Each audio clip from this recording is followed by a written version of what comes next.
कुठं जायचं भैया? टावर 25 ला जायचं ब्ल्यू ला. बसा. चल भेटली बाबा एकदाची रिक्षा.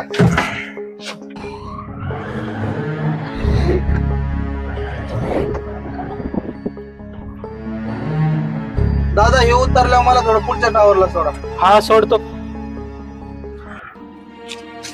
किती झाले? 200 रुपये झाले. अरे 100 होते, 200 कशाचे?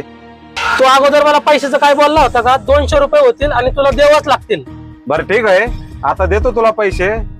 तू अडवून जे पैसे मागतो ना त्याची तुला कधी ना कधी परतफेड करावंच लागल. आरामाचं कधी पचत नाही हे ध्यानात असू दे. दे स्कॅनर.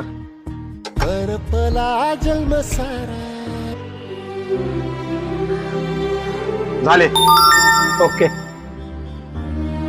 दादा तुम्ही लय पैसे घेतले राव, एवढे पैसे नव्हते अडून घ्यायला पाहिजे. माझी रिक्षा आहे, तू मला नको सांगू.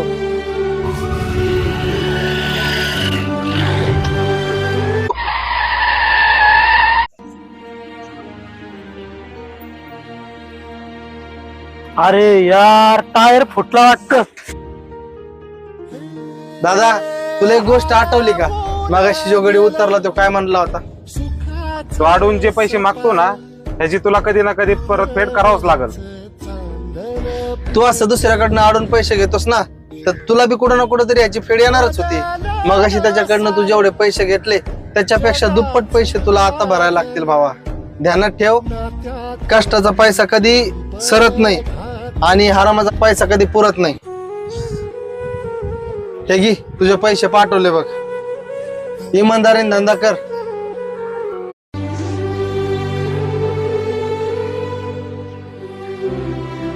नमस्कार मित्रांनो.